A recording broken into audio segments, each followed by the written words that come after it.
What is up, my friends? Welcome to Rebel and Create's Fatherhood Field Notes podcast, where I interview incredible fathers gaining wisdom from their stories for you and I to grow in our craft. I'm your guide, Ned Shout, father to 5 kiddos, currently ages 8 to 14, and husband to my rad wife, Sarah, working on our 17th year of marriage. So yeah, I'm in the thick of it, the adventure of fatherhood. I am working daily to rebel against the low expectations for fathers and create a world where fatherhood matters. You and I have the greatest opportunity to impact our world through the way we embrace the fatherhood role. I believe the role of the father is to serve, guide, provide, protect, and to have fun in the messiness of it all. Today's guest is John Eldredge, and having the opportunity to talk with John was such a gift. John's books, Wild at Heart, Fathered by God, Beautiful Outlaw, and Captivating have shaped my life tremendously. I mean, I read Wild at Heart right out of high school.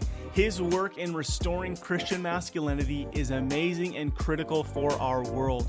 I learned so much in talking to John, and I hope that you will be able to sink into the conversation and take the nuggets into your daily life.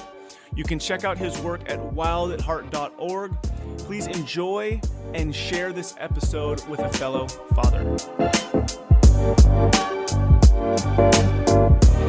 John, welcome to Fatherhood Field Notes. How are you today?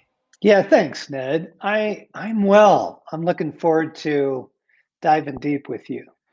Yeah, as I, really thought about our time together, it's funny because I've read your books. It makes me feel like I know you, and I've learned so much. I mean, I read Wild at Heart, just coming out of high school, going into college.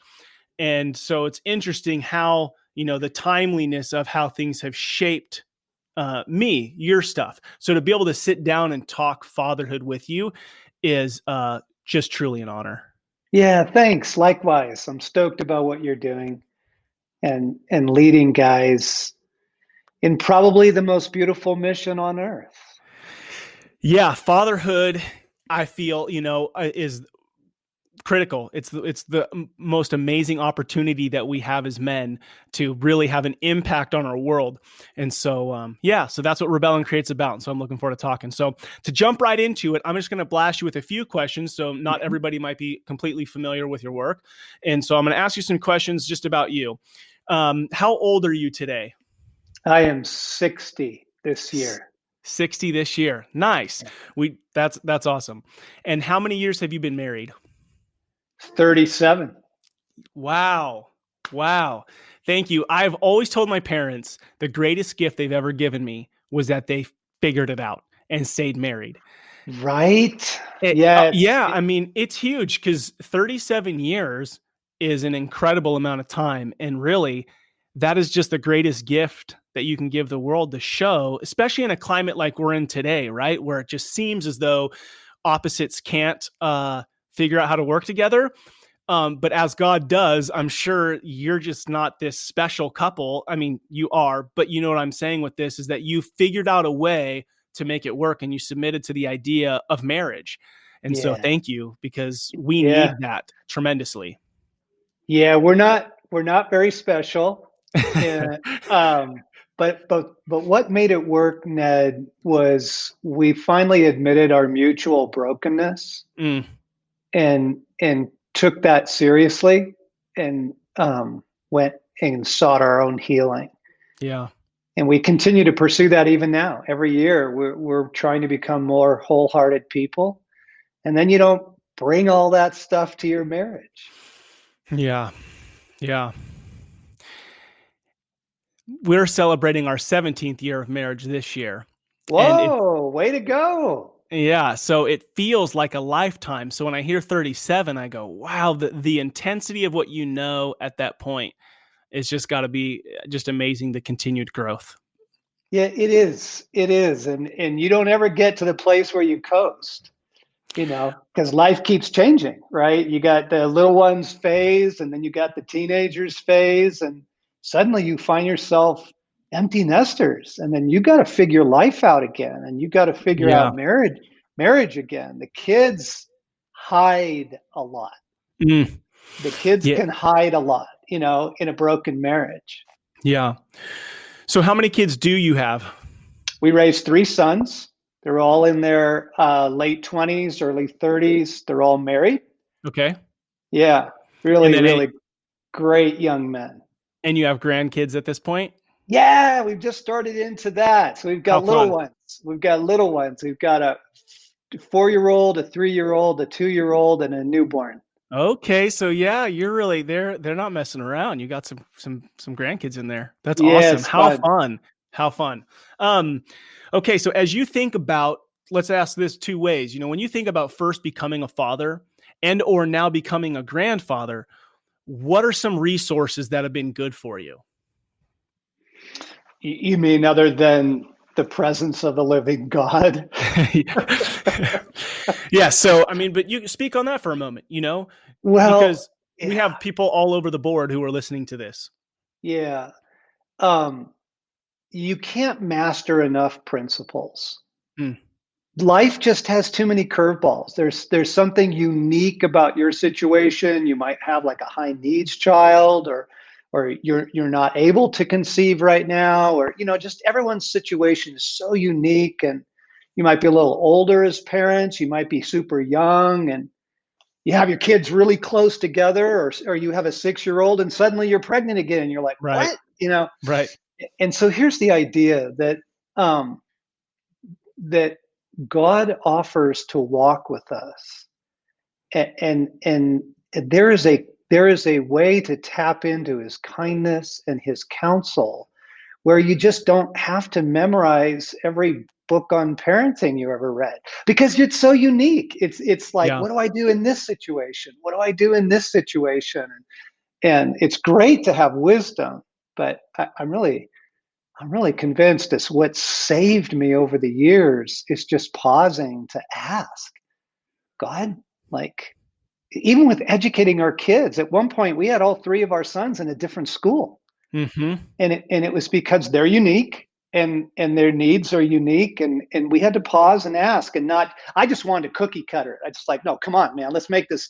Are you kidding me? The morning is going to be chaos. Like, let's get them all in the same school, one drop off, one pickup. And but as we asked God about it, he really said, no, this son's unique and he needs Yeah. this. And yeah, so I wonder if that's almost the point, right? So as soon as you got the toddler who's, being a turd, and you go find the book, you go find somebody and you get the answer. As soon as you get the answer, then they moved into a new stage, and then you're asking questions again. So, maybe like you're saying, that's part of it, is God's desire for us to trust Him and rely on Him. It keeps us where we're present with Him. yeah, and it also takes the pressure off. Like, you don't have to be brilliant. Mm, You don't have to get it all figured out. I don't have it figured out right now. Like, we went through a super hard thing with one of our adult sons this last summer, and I didn't know. I'm like, do we call? Do we not call? Do they need space? Do we mm, intervene? Should we just go over to their house? And because they had kind of shut us out. And right. um, and it was only by pausing and just asking, Father, what's your counsel? What do you say? That we were able to navigate a pretty tough and pretty unique situation. That's so beautiful, because I mean, in the moment, it still feels heavy and hard at times, but like you said, the freedom, it gives you this sense of freedom to just take a breath, take a pause, and go, I do not have to have this all figured out. And I think that's probably the moment when things start to feel a lot better, whether they're figured out or not, right? Because you're Totally. letting go of you having to be the one. Totally. Yeah. Yeah. And by the way, the older kids will pick up on that pressure. Like, if you're feeling a lot of pressure to be amazing as a parent and like do everything right, your kids will pick up on that Mm, pressure. And the message is, to them, you're subtly saying, you need to get everything together, man. You're making my life too hard. mm, So if you've got some room to not have it totally together, you're actually giving the people in your house room to not have it totally together. hmm. Yeah. Yeah. That's good. When you think of the father, how do you define the role of the father? Well, that changes over time, doesn't it? but yeah, that's such a good question, Ned. Let's riff on that together a little bit. Um, love, love comes first. I think earlier in my life, I would have said something like not discipline, but guidance. I Mm, think I would have chosen something like guidance, but now I see that love comes first. Both sons and daughters, the core need is to know that their dad adores them. So love, and then I would just say that there's that beautiful line in Kingdom of Heaven where Balian comes back to his father, and the father says, "We can find out together." mm, There's something about I will walk with you through this, whatever this is. It's homework, or it's a girlfriend, a boyfriend. It's a learning disability. We can find out together. Like, I love how you said that because I would tend to say guide, right? So I would start with guide, but then that again goes back to what we just talked about a minute ago, where it almost puts the pressure on me to have all the answers. it And does. if you're starting with love first, then guide, I don't have to have all the answers. You walk with them through that. Yeah. Yeah, because their Mm, first need is not guidance. mm, Their first need is love. Love and delight. And I would add, really critical is playfulness. mm. Like, you want a playful household. You want a household where play is celebrated and it's spontaneous, so it's breaking out in the Nerf gun wars, or it's suddenly you're playing hoops in the house, or it's just there's a playfulness to it. And because then when the discipline and the correction comes, and it needs to come, Mm-hmm. I'm not saying it doesn't need to come, the father is not primarily buddy. And there is a time for correction. Yeah. So what's And that balance? What's that? I hate the word balance in a sense. What's the difference there between buddy, playful, and now it's time for discipline? because you're never trying to be primarily their friend. Mm, You're primarily their dad. And dad is full of love, and dad is full of play, but dad's still dad. You are a higher ranking being yes. in the house. And so I think, where I get tangled up is when I really want their approval. Ah, And yeah. and and see, that's that buddy thing. Like, do you like me? Am I doing okay? Do you approve of the way I'm parenting? Oh, that gets messy. Like, That's really good because as men, we want approval, but approval from our kids isn't the place that we want to get it, right? I mean, we could get into this, but yes, we want approval, but our kids aren't a place to get it. That's really good. not primarily. Right. I Of mean, course, yeah. you want reciprocal love. You want reciprocal enjoyment. You want your kids to totally enjoy hanging out with you. Yeah. That's why playful is so important. So what would you say to a dad who's just, I mean, bills are tight, work is tight, I'm giving it my all, I'm coming home at 6. What's that transition to go, man, you just need to take the edge off, for a minute, not by, having something that you have to do to take the edge off, but training yourself to then go home and be playful. You have any thoughts around that? Oh yeah, a couple easy things. First off, when you pull in the driveway, or you get off the bus, or you get off the metro and you're walking back, that you've got to release your day. Hmm.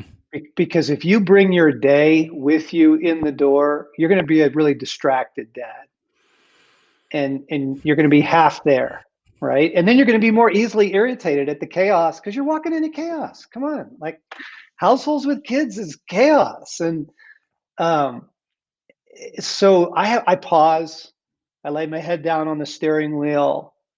I'm honestly taking 60 seconds, gang. This isn't like big, deep stuff. I leave my work. I let it go. And, the emails I know I still need to send, and the meeting that I should have scheduled, and all that, I have to let it go so that when I walk in the door, I can be present, right? I'm here. You have my Yeah. attention. And so that's one. But I would also say to the dad who's like, whoa, maxed out and go for a run. Mm. Yeah. You actually, one of the things you want to model for your kids is soul care, that you do things so that your tank is full. And where's dad? Oh, he went on a run. Or what's dad doing? Oh, he's downstairs listening to some music right now. He'll be back in 15 minutes. You do things that help you not be so fried, because Yeah. the world's getting everybody spun up, right? The goal of the world is to get you completely spun up. And so I have to do things deliberately, like music or a run, or to not just to get my soul back. Yeah. Yeah. Yeah, that's really good. And I would, as you're talking about it, it's like any guys listening, I'd challenge you on what is the soul care that you're doing and making sure that it is actually soul care and not just a distraction, which I think you talk about in your last book, not just skimming Instagram or Facebook as like a just a pause. That's not really a pause. Right. Yeah. That's not soul care. I'll guarantee you. Social media is not soul care. Video games are not soul care. Okay.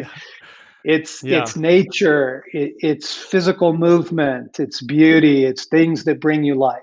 And Mm. guys are unique. Whatever brings you life. And for me, it's a walk in the mountains with the dogs. We live near a green space, and so we live in a typical suburban neighborhood, but there's usually parks or green spaces or something, and so we can get to some green space and take a walk. And I'm a better man for it. 20 minutes. Yeah. I'm not Yeah. talking 2 hours. Yeah. Yeah. That's huge. That's huge. All right. Well, this podcast is Fatherhood Field Notes, and I just sit down with incredible fathers like yourself, and they just open their field notes up, and we share some life together. And the idea behind it all is rebel and create. That's kind of the mantra. And this came to me in 2015 when some life goals that I thought were going to happen didn't happen, and I was looking in the mirror, going, oh, who am I? If my identity isn't coming from this, where should it come from? And realized that the desires I had in my heart to feel wanted, needed, respected, valued, loved, leave a mark on this earth could all come from my God-given role as a father, and really embracing that role. And I decided, I want to rebel against the status quo for fatherhood, want to rebel against the idea that my identity is from out there somewhere else, and then create the life that I felt God designed for me. So that's rebel and create. And it could be applied to something huge, like I'm rebelling against what the media says masculinity is and creating this, or I'm rebelling against sitting on my phone at dinner time to create, better family meals. You could go anywhere.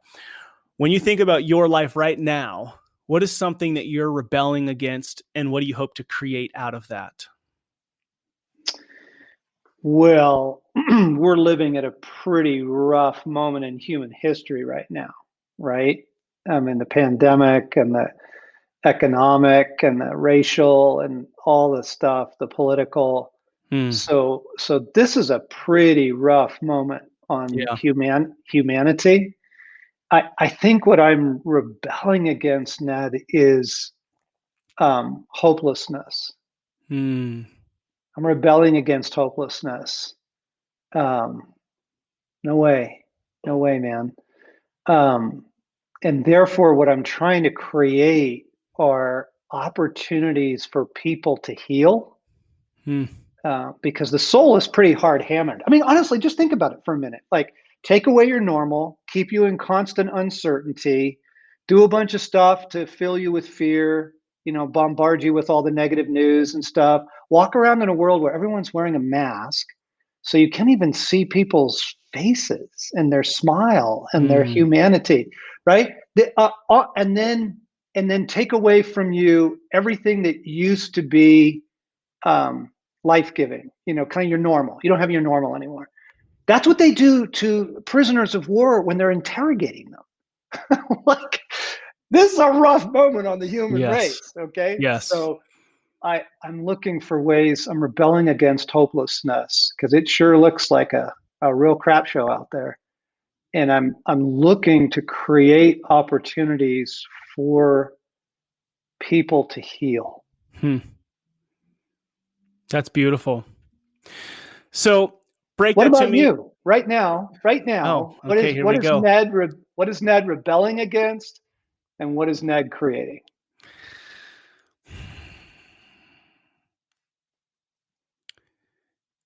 This is good.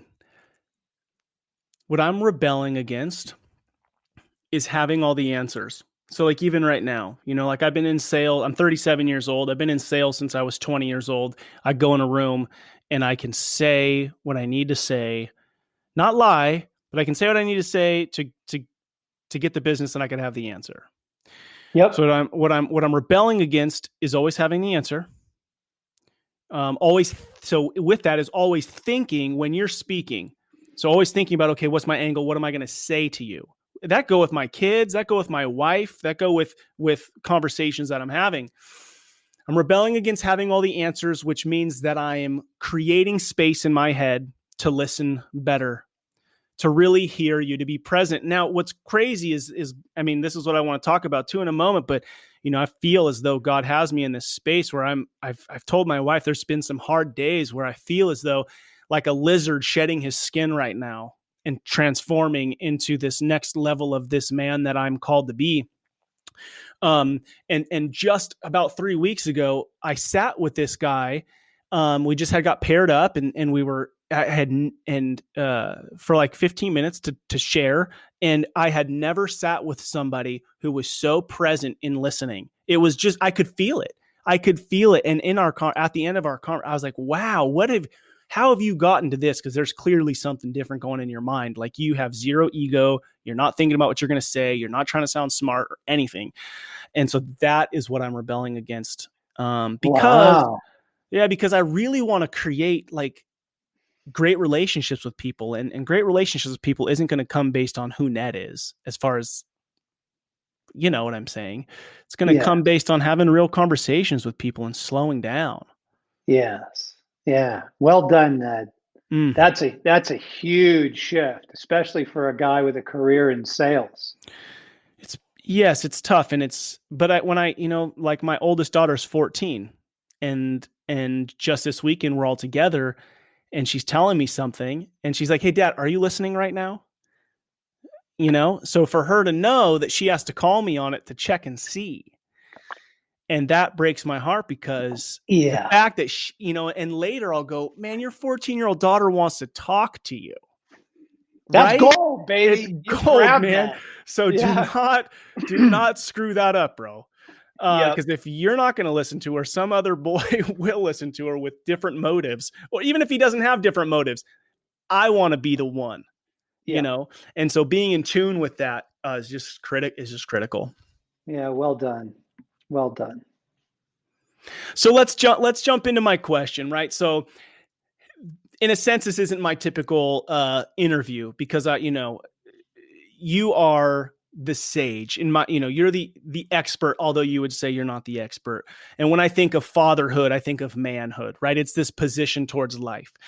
So I know you put out a book this year, and you have great books and things we could talk about. And as I'm thinking, okay, if I have an hour to sit with this sage and talk, what am I going to get out of this, so that then the people who are listening to Rebel and Create are going to get something too?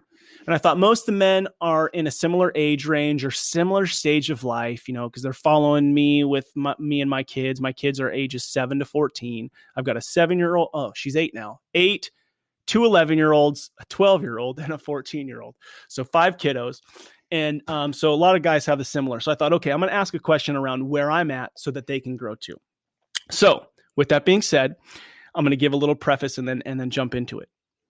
The last 4 to 6 months, I've been stuck. I use some air quotes around this, stuck in chapter 7 of your book, Fathered by God. Okay.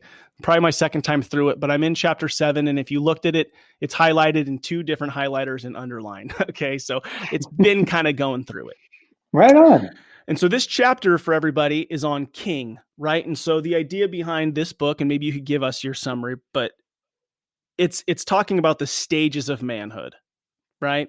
Yeah. So from boy to cowboy to warrior to lover to king to then sage.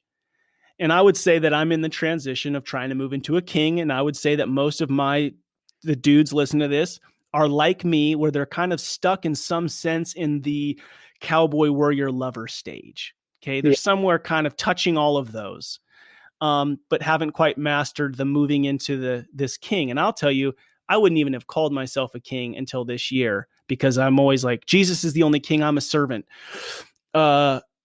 which is just probably some prideful, humble bull crap in my head. Right. Right. Right. So before I go into my question around this, maybe you could just talk briefly about the book, because is it 9 years old now? Oh, I don't know. Okay. I Yeah. don't Okay. know. I think it was 2000. Okay. I don't know the date. 2009. Maybe you could talk about the book just for a moment so people know what it's about, and then I could jump into my question. Yeah, I wanted to follow up Wild at Heart with more and offer some more guidance on what does the masculine journey look like? What are the phases that we live in and learn and then pass through? And so the way I mapped it out in the book is from beloved son into the cowboy stage, which is kind of the young, it's the teenage young man years, into the warrior, young man, late teens, into his 20s, who's got a mission, a cause, he needs a battle, lover, learning to be a lover, and not just of a woman, but it's the awakened heart. Hmm. And those phases, each phase has its own unique needs and lessons that are being learned. And those things lead up to a more wholehearted man, not fully wholehearted, but a more like fully initiated man into the stage where he is a king. And you're right on time. It's kind of late 30s, early 40s, where more and more is being entrusted to your care. You have people whose lives depend on you, on your choices and your lifestyle. And it may be, you got kids, so you have a family, you have a kingdom right there. Yeah. You are a king. But also you might be a coach, you might teach a class, you're in middle management and you've got some reports, some direct reports to you, or you got your own company, started your own thing, or you're a king now. You're moving into, you have influence, and your decisions are beginning to really affect people's lives. So that's kind of the king stage. And then you live in that through your 50s, and somewhere in the mid 60s, mid 60s, you kind of move into the sage stage, the elder, wisdom, life experience, who's not supposed to retire to Fort Lauderdale, by the way, or Yes. Palm Springs. And I mean, that to me, just to take a little tangent, is just such a critical moment we're at in our current state of our world. Is we're so missing that. We're so missing that. And I go to this story of, I was at a Verizon and I saw this older gentleman, maybe 65 to 70, walk in, and just saw this 23-year-old guy just roll his head and eyes like, I'm gonna have to talk to this idiot. Right. And just this idea that because of technology, it seems as though we look at that, we look a lot of times at an older generation and not think that they have anything to offer us, completely Yeah. missing that there's so Yeah. much we need to gain. And I Yeah. think, I mean, you probably have an opinion on this, but it seems as though that's why we have this boy stage lasting so long. Yeah, exactly. Right. Oh yeah, we have extended adolescence way into adulthood because we don't know what it means to mature. We don't want to mature. And Mm. because we don't have fathers and mothers, spiritual fathers and mothers. They may not be biological, but men and women that you are looking to and leaning into for wisdom and strength. I'm thinking that little 22-year-old punk ass. Like Yeah. the best thing that kid could use is 30 minutes with a 70-year-old man. Are Oh, you kidding yes. me? Yes. Right. Yeah. So those are kind of the stages, and each stage has a unique set of needs and developments and stuff. But you want to focus on the king for a while. So let's dive into that. Yeah, because I think that's where a lot of guys are. So just to start off, page 158, I have this highlighted, and this to me is really almost the mission statement for Rebel and Create. So much of why this fatherhood work matters to me is you say, the reason for many of our miseries upon the earth in these days is that we have lost our kings. And when I think, as we jump into this conversation around kings, it's almost like the same kind of meaning as fatherhood, right? Is now as a father, I have this responsibility, these resources, and something you say in here that I just, because when I look around at homelessness and human trafficking and no justice, all these things, I think these people all had fathers. Like, fathers were supposed to lead homes and they just didn't do it, maybe because nobody told them to or whatever. So that means a ton. And then the thing that you say in here that I've said to a bunch of people the last couple of weeks is and only question you need to ask yourself is, what's life like for those in your kingdom? Oh man, that is huge. If you ask yourself that daily or weekly and then opened your eyes, that's huge.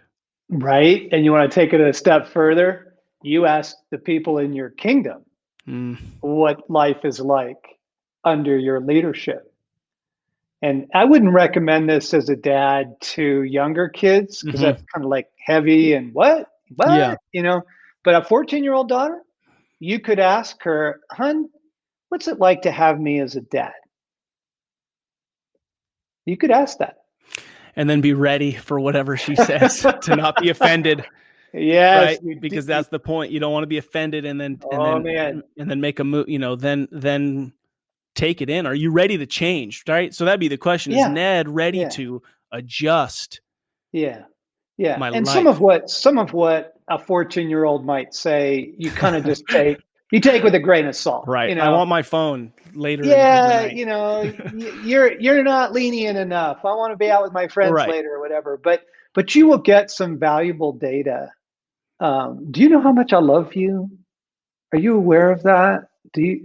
Are you aware of how amazing I think you are? Because love and delight are the first core needs, especially of the little girl. Right. The boy, it's love and validation, which is a little different. For the boy, it's, you are so powerful, right? Because he wants to know that he has what it takes. He wants to know. Yeah. So but those are so to ask them, do you feel that from me? Do you know how much I delight in you? Man, as you say those two words, I would just really challenge men to pause and at some point in the next week to go, the word love, we hear it so much, but the word delight, we don't use in our daily language, probably as men either. And I think it's just such an incredible word to think about with your spouse or your daughters, and to just make that part of like asking yourself, do I delight in them, and how do I delight in them? And then the validation for your son, those are huge. That's huge. It's huge, because it doesn't matter how much time or money you really have. I mean, you could do those two things in your week. You can make that happen if you get rid of some distractions and ask yourself. Yeah. Yeah. And guys, I know. I feel it already. There's oh crap. Like, I'm already screwing it up. All that stuff, right? Like, I'm already behind the game.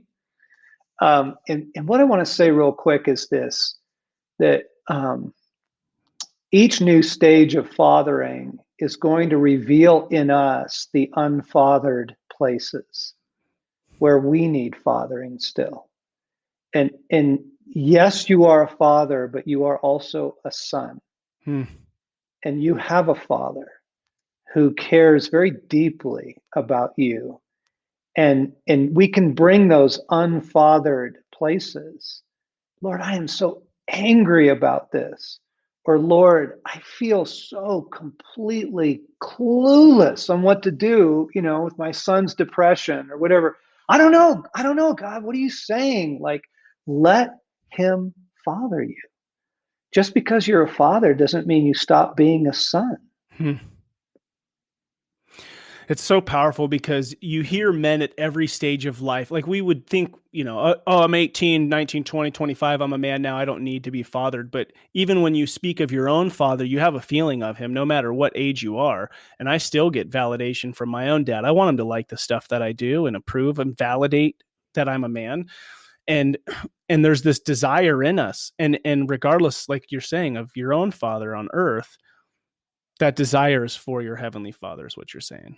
It is. It is. And we are unfinished men, and that's okay. I mean, nothing like parenting is going to flush your unfinished places, right? And that's okay. That's okay. That's where you invite your heavenly Father in to like actually father you. I need fathering here. Can we talk about that for a minute? So what does that look like? You're turning into God and you're saying this, and maybe you don't feel like you're getting an answer or whatever. I mean, you've probably been asked these kinds of things forever. What's your response to that? Well, first off, he will speak. And he will speak in a language you can understand. So if you're not open or ready yet to actually hear him speaking to you, he'll use something. You know, 2 nights later, you'll be watching something and suddenly it jumps off the screen at you and you go, OMG, that's God. He just talked to me. Or you're suddenly it's a song you're listening to, or it's this. You're listening to a podcast, you're having coffee with a friend, and something comes out and you go, whoa, there it is. There's the answer. So God knows how to get to you. He can get to you. But you do want to, over time, and this is back to the very first thing we were talking about, you want to, over time, cultivate your ability to recognize his voice. Because there's nothing that substitutes for that. And here's the problem. Okay, so or not a problem here. This is something that's going to solve a hurdle for a lot of guys. So we come to God with a question. Should I refinance the house? We got a question that needs an answer. Do we homeschool this year? And you don't seem to get an answer on that. Well, oftentimes it's because he wants to answer a different question. And so when I'm not hearing an answer to the question I'm asking, I ask, is there a different question? Is there something else you'd rather talk to me about right now? Because we get so fixated on the thing. Yes. No, yes. Is this time? Do we refinance? Come on, this is the month, And what he wants to say to you is, I think you're doing a great job. I really love you. I really love the way you're handling your wife right now. He may just want to say something like that. And it's actually the thing you really need to hear more than you need the answer to whether you should refinance the house or not, right? So if you're not getting an answer on the question you're answering, change the question. That's beautiful. And goes back to the simplicity of all of what we're talking about, right? Nothing you're talking about, like you said, it's not, you don't have to have all the answers. It's not super difficult. It's just, you kind of got to get over yourself. Yeah. You got to be open to being fathered. Right? You got to be open to it. And gang, already just that sentence has pissed a lot of people off who have listened to this, right? Okay, well, there you go. There's the action. Why are you so angry at the idea of being fathered? Oh, now we're back to, you feel betrayed, you feel on your own, you're ticked at your dad, okay, well, that's where the action is then. That's where God's working in your soul. And I think it's such a good position as a father. As you bring this up, I know that everybody here wants to be a great father, right? They want to be a great father. And sometimes the best way for you to be a great father is, really by working on yourself. And sometimes you might not want to get over yourself, like, I'm okay being miserable. But I don't want my son Brody to be miserable at 37. So it's like the work I do on myself is going to help my son be set up for more success, So finding that reason why I'm going to go to work on myself, not just for me, but for my legacy, my kids, my grandkids. Yeah. Oh, look, your kids read your mail. Come on, guys. Children are incredibly insightful. And if you're bullshitting your way through parenting, they know it. They know it. So you might as well stop faking it. Yes. And heal your soul, man. Deal with your stuff. It's so good. Okay, so then I think this might dig into my question. So I'm going to tee you up a little bit on this king stage that I feel like I'm tiptoeing into, because I feel like other men are doing the same. But I'm going to use it as a store. I'm going to share something that I journaled in my journal this morning to kind of lay it up so that I think guys can get where I'm going. Okay. I love to surf. So I would call myself a surfer. I live 3 hours from the ocean. This weekend I went to the ocean and I have the surfboard. I have the right wetsuit. And we go out on Saturday morning and Sunday morning, me and my brother. We paddle out in the freezing cold water. It's 7 a.m. You know, you do the whole thing. You wake up, you check the surf report, you go get your coffee, you drive to the ocean, you paddle out, and then you sit and you wait. But I would say that I'm sitting out on the outskirts. I'm sitting on the outskirts. I'm not going to the right spot. I'm not really surfing, right? I'm going to catch a few. They're going to come to me, but I'm not really, I feel like I got to earn the right to get out there. Okay. So while there's the dudes out, there's the dudes out there who are just, I mean, they can't count how many waves they've caught while they're out there. Me, I can. Right. So I can call myself a surfer because compared to 95% of the other people who aren't getting in the water, I'm a surfer. Compared to the 95% who don't have the board or the wetsuit, I'm a surfer. So I share this to go, I so badly want it. When I compare myself to others, I am that, but I know that I'm not actually riding that wave as often as I would like to be. So now I'm relating that to being a king and a father. If I compare myself to others, I'm doing fantastic. But I know that I'm not fully in my groove as a king. I haven't fully embraced it. And so here's where the question lies. Do you just take it, right? So do you just take it, or do you have to earn the right? Because what I'll say is, in the just take it, I feel like I'm faking it. And I can't stand the dudes who are faking it. But at a certain point, almost back to what you said about talking to God, is you might not know if he's there or not, but you just ask the question, which is almost like leap of faith or faking it until it happens. So does that make sense? I thought the story would kind of help tee up the idea of the king and the father. Yeah. Well, the difference is this, Ned. If you were trying to be a big wave rider, you'd be faking it. Yeah. So you don't do dumbass stuff, right? Right. You don't. Right. I'm talking about in the king stage. Like you don't, cash in your retirement and buy a donut shop or whatever because you're going to change your future without getting some wisdom and some counsel and your wife's input on that. And right, you don't just do big dumb stuff, but you do have to jump in. And so you're out there, here comes the next set, and you go, I'm not great at this, but I'm not going to get great at this if I don't try. Right? So you jump in. You take reasonable risks. You enter into it. And like back to parenting, the reasonable risks are things like, how am I doing? Asking the people in your world what it's like to live under your kingdom. That's a risk, man. Yeah. But it's not like a crazy risk. You're not saying, hey, we're selling the house and moving to, Myanmar. Without any kind of counsel or direction or confirmation, right? So you're not faking that you're a big wave rider. You're admitting, I'm an okay surfer, but I really want to get in the action. I want to get better at this. So the only way to do that is get in the action, right? Okay, so now let's make it very real. Yes. You are aware of needs in your family that you are avoiding. Why are you avoiding them? Come on, guys. Fess up. Maybe I don't think I have the answer. Exactly. Because if I go there, I could be exposed as not having what it takes. And that's what I want as a man, is validation, to feel like I have what it takes. Of course you do. And that's a good longing. Heavy. But here's the deal. You can't wait because the need is now. And so love compels you to enter in not knowing how it's going to go.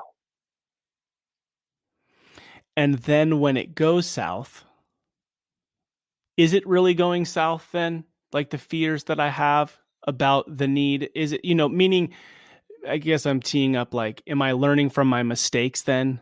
Sure, of course. Of course. But also, when it does go sideways, that's when you become a son again. And now it's 10 p.m. and the kids are to bed and your wife's watching something and you go out on the porch and you say, Father, what the heck was that? Mm. I need you to father me. I feel about 10 years old right now. And you see, that's when you're a son again. And let him interpret. So much of what's going on is allowing God to help you interpret what's happening. Because you might write something off as a total failure when you go, no, no, man, that was bravery full tilt. That was totally courageous. Are you kidding me? You jumped full tilt. You jumped in. That was amazing. So some of it, why then do we tell ourselves the story? Just I'm tumbling under a wave or through trying to meet that need in my family. And I come up out of the water. I go on the back porch and I'm like, you're such an idiot. Don't ever do that again. Versus the other story of, dude, you went and you tried. That was gnarly. I am gonna do better next time. Yep. Yeah. Because here's why. Because most of us were never the beloved son. You got to go all the way back in our own story and say, we missed key things in our journey. And now that we're kings, there's still part of us that just needs to know we're the beloved son. We just need to hear our Father say, I love you. And I think you're amazing. And there were parts of us that didn't get developed in the cowboy stage. We didn't learn to take risks. And so now we're learning to take some risks and we're developing some of those cowboy skills. And then the warrior stage, right? And so much of the warrior stage is learning to battle the lies, right? The stuff that assaults you and says, you suck at this. You're a terrible dad. There's never going to be enough money. You're going nowhere fast, man. Like you got to learn to fight that stuff. And that's the warrior. And maybe you didn't learn that in the warrior phase. Well, okay. So we're learning some of that now. You see what I'm saying? Like God Yes. is, yes, it's not ever about one stage. God is still fathering us in the places that need kind of shoring up.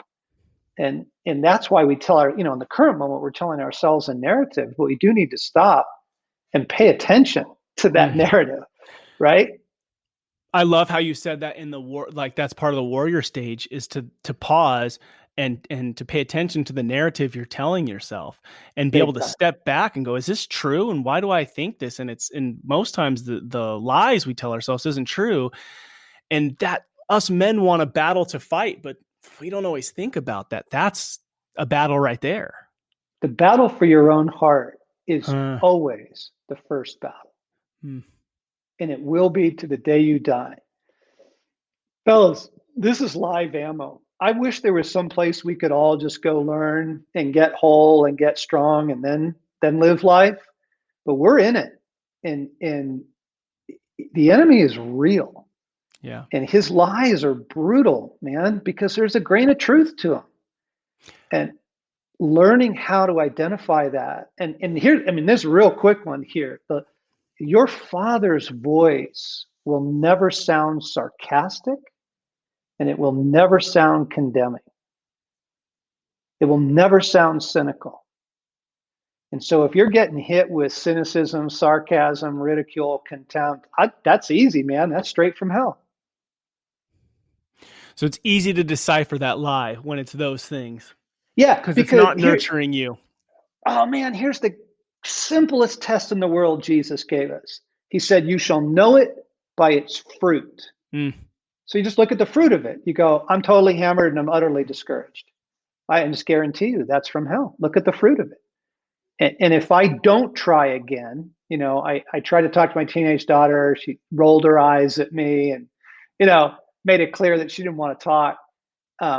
You got to be really careful in that moment of the interpretation of the narrative, right? You go, well, I'm not trying that again. Well, what will be the fruit of that? Of you withdrawing from your daughter's life? It will be terrible. Yes. Right? So you go, oh, that's from hell. I can look at that right now and go, that's from hell. So good. So as men are hopefully digging into this and really wanting to embrace who they are, the step is really to know that they can be in any of those stages and be growing in any of those stages. And is that the way of the king? Is the way of the king, you don't have all the answers. You're still this teachable human being, and you're still Exactly. growing. Exactly. So is there ever this feeling that you have arrived?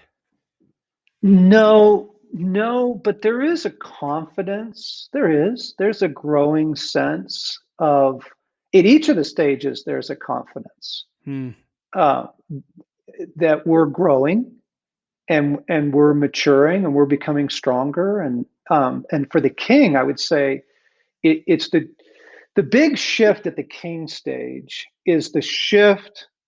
I'm going to offer you my strength in love, regardless of how this turns out. And it really gets the focus off you. It really and there's a good way to hear that and a bad way to hear that. And you matter and you're deeply loved by God, your heart and soul. We were talking about soul care earlier in the podcast. If you're not caring for your soul, you're going to burn out, Yeah. That's not what I mean. What I mean is we do make choices. So this will be fun. They can't see the video on this, but you can. So here's this little tag that I have on my desk here at work. This is where I serve. Yeah. And that What does it that mean?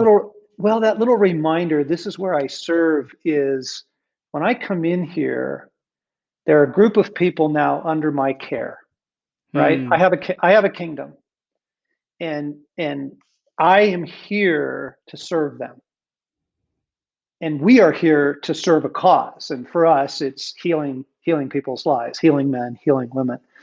And it just reminds me that the king stage is a stage of sacrifice. It just is. And I don't mean sacrifice to the point that you're totally burned out, cooked, fried, and you got nothing to offer. I don't mean that.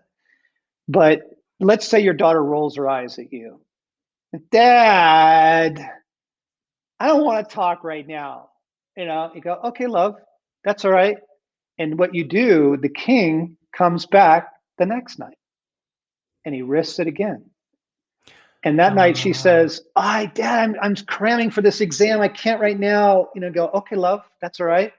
And then he comes back again the next night and he tries it again. You see, love is persisting. The king is choosing to love. And the way that you're finding the strength to continue to come back is that you're not doing it for your own validation. You're not doing it for what you're getting out of it, which, like you're saying, that's the transition into the kingdom. Is it's no longer about you. So when you say it's no longer about you, because so much, of what I do is I feel so selfish. Like if I really look at, I'm the master of my calendar. I'm the master of my time. Sure. All this, see, even that, my time, my calendar. Sure. It's that transition of moving just away from that. A little bit, a few steps at a time. Yep, exactly. That's right.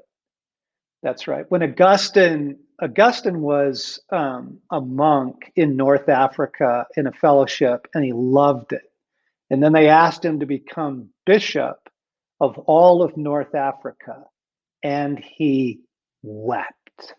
He didn't go, woohoo, corner office, I'm killing it, right?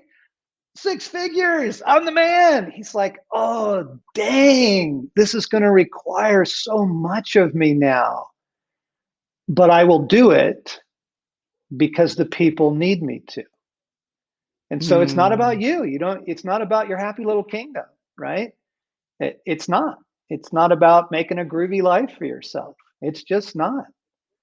The example. So I had a killer elk tag this year in Colorado. I cashed in all my elk points, 10 years of elk points, and I drew this archery tag in this really phenomenal unit. And this is a place where you're almost guaranteed that you're going to harvest like a really big bull. And I didn't. We got slammed by a snowstorm, 3 days, freezing temperatures. It was brutal. We were camped at 12,000 feet. It was brutal. Wow. And then rifle season came, and one of my sons, 31, young family, lots of needs. For him to get away for a couple of days is like unbelievable. Yeah. So he's got a rifle tag, and we're going out, and I'm helping him. I'm hunting with him, but I'm really kind of guiding and helping him. And he gets a bull. He kills a great bull. I am more happy that he got that bull than that I would have got one. That's the king. That's the king. I'm here for you.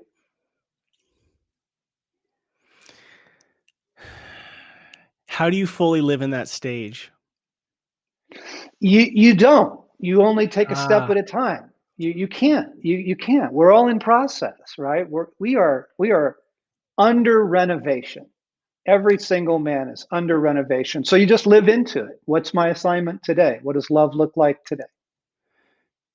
It's so good. It's so freeing what you're saying, because it just keep going after that wave, right? If you just do it every day, every before right, you know it, you're riding, and you're still crashing sometimes, but now you're riding more than you're crashing. And exactly. And there's always growth. And that's the fun of it, right? It's not about the arrival, it's about the journey. And so to go, guys, we just had this hour conversation, and you're like, oh my goodness, this is the tip of the iceberg. And that's really the point of this is then we get excited and we just go digging and exploring and applying it to our life with no end in sight. And that's the beauty of the king. And then one day the sage, which we desperately need. Right. John, this has been so incredible. Yeah, hasn't it been? I've loved it. I love it. Fun. I love talking fatherhood, and to get to talk to you and to just kind of explore this idea of king was really fun and really helpful. Thanks, Ned. So I'm going to ask you my final question then. Okay. My final question, as you think about your sons and your grandkids, let's just use your grandkids as an example. Let's say 25 years from now, you're peering into the homes of your grandkids, who at this point, some of them have their own families. What's the legacy that you left? What is it that you see in their homes that they're living out, that you know your words and actions day in, day out is influencing what those families look like? The heart is central. That they are a household that first cares for, fights for, treasures one another's hearts. It's not about behavior. It's not about performance. It's not even about excellence. How's your heart? Is the kind of question that gets asked very freely and easily in their homes. And they know that their hearts matter, and they are more wholehearted because they spent time with me. So rich. It's a different way of life. It's a different way of life, and it changes your perspective going into your day, into your rhythm, and the way you live, and the legacy you're building. You're paying attention to your resources as a king, your stewardship of your time, your money, your presence. John, I so appreciate you, the work you're doing, the work your team is doing. Continue to share your life vulnerably and transparently with the world. And thank you for your influence on all of us men and the men that we become, especially a lot of men who didn't have somebody to invite them into manhood. And that's what you've done for a lot of men. And at the same time, didn't sacrifice your family, which is beautiful and critical to see. So I appreciate the work you've done. Thanks, Ned. Thank you. All right. Thank you, sir. I hope to stay connected to you and continue to learn from the work you're doing. I'd love that. Thank you, John. Let's stay in touch. Well, that was truly amazing and such a gift to be able to talk to such a sage. How freeing it was to talk to John. I mean, you and I are here because we are growing in our fatherhood role. So for him to say, hey, you're always in process, you're continuing to grow, was a gift to hear from John. The question I'd like to leave you with is, what is life like for those in your kingdom? You guys, if we make this question part of our life, and we're willing to pivot and shift based on the answer, those who are in our kingdom and the way that we feel about how we're loving and serving our family is going to continue to grow in such an incredible way, and that one day you and I can be a sage like John. Hey, you guys, every Monday I put out this Fatherhood Field Notes podcast interviewing great dads. If you're interested in a shorter podcast, I put one out every Friday. It falls under Rebel and Create, and it's called Craft of Fatherhood, where I might have a topic I'm talking about or discuss a question somebody sends to me. So check that out. I want to say thank you to all you dads out there listening to Rebel and Create's Fatherhood Field Notes podcast. What you do matters. Don't be like everybody else. Be yourself. That is who your kids, spouse, and community needs. This is your guide, Ned Shout. Together, let's rebel against the view that fatherhood has little impact and create lives engaged in mastering the craft of fatherhood. If you enjoyed this, I ask that you please write a review. And if you know a fellow father, please share it with him, because it's up to you and I to invite men into their role as fathers. Nothing is more critical for our world in the times that we are in. I look forward to talking to you next time.